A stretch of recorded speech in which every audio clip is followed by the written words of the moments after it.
النهارده هنعمل اللحمه المشويه والكباب المشوي في البيت. مش عارفه ليه دايما في اعتقاد سائد ان اللحمه يعني لما نيجي نعملها في البيت اكيد في سر او في بهار معين خزعبلي كده وجاي من كوكب اخر، لو حطيناه على اللحمه هيطلع طعمها زي المشويه اللي بتتباع بره، ولكن في الحقيقه هو مش بهار، هو مكون تاني خالص هو اللي بيدي اللحمه الطعم والطراوه والريحه وكل حاجه. بس قبل ما نبتدي الفيديو، لو اول مره تشوفوني انا اسمي ناديه، ما تنسوش تشتركوا في القناه ولايك وشير لو عجبكم الفيديو. انا بقى مستخدمه زي ما انتم شايفين كده اهوت اللحمه دي، القطع صغيره دي ريب اي اللي هي من الضلع. طلبت من الجزار ان هو يقطعها لي قطع صغيره زي ما انتم شايفين كده. الريب اي او الضلع بيكون فيه دهون، شايفين خط الدهون الابيض ده بيخلي اللحمه زي ما بنقول عليها كده ملبسه وطريه. وطبعا لما بيكون في لحمه مع الدهن الاتنين مع بعض بيبقى طعمها حلو جدا. احنا خلينا نعترف ان الدهن بيبقى طعمه حلو في الشوي.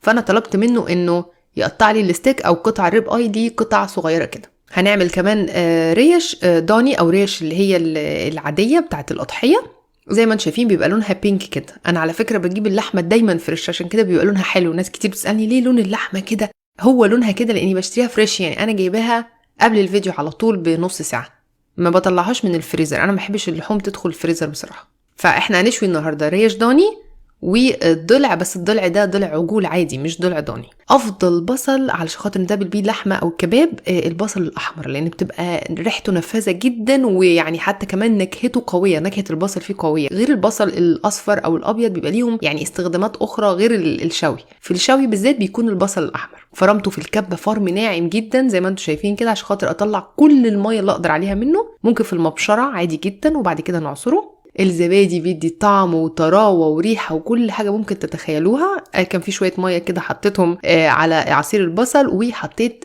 كوبايه زبادي او علبه من الزبادي. كل كيلو او كيلو ونص من اللحمه بيحتاج علبه من الزبادي، وممكن كمان تزودوا يعني عن كده لو انتم حابين تزودوا، مفيش مشكله.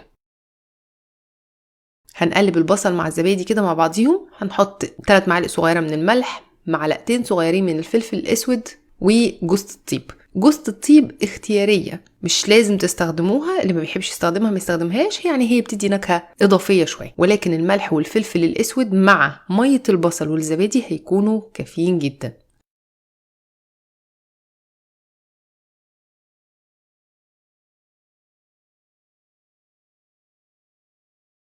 هنتبل بقى الريش واللحمه بنفس التتبيله بتاعتنا دهيت، هما الاتنين نفس التتبيله. هنغلفها بقى ونغطيها ونسيبها بقى تتبل مثلا ساعه ساعتين، ولو من بالليل كمان يبقى حلو جدا، قبلها بيوم يبقى ممتاز. بس انا على فكره سبتها ساعه فقط.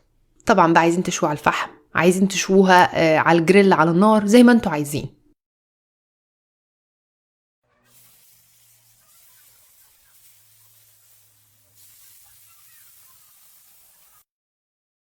طبعا الفحم ما يبقاش مطلع نار. نحط الريش يعني ما بتاخدش وقت برضو، بتشم النار وبتستوي. وكمان اللي قطره منها اللحمه اللي هي الضلع او الضلوع اللي احنا مقطعينها. هنقطع بقى شويه سلطه كده على ما اللحمه تستوي.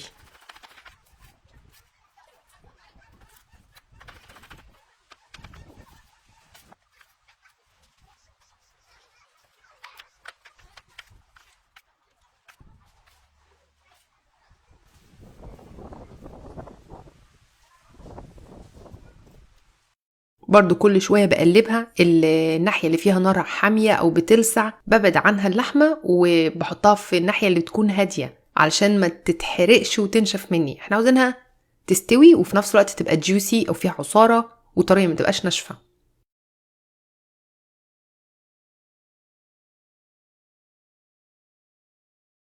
اخر حاجة بقى دي يعني لو حابين تعملوها زي المحلات او المطاعم، بيدوا دهنة زيت كده على الكباب والكفتة من بره عشان بس تبقى مديها اللمعة اللي انتوا بتشوفوها دهيت. دهنة خفيفة كده لو انتوا عاوزين طبعا. دي الريش كده خلصت معانا.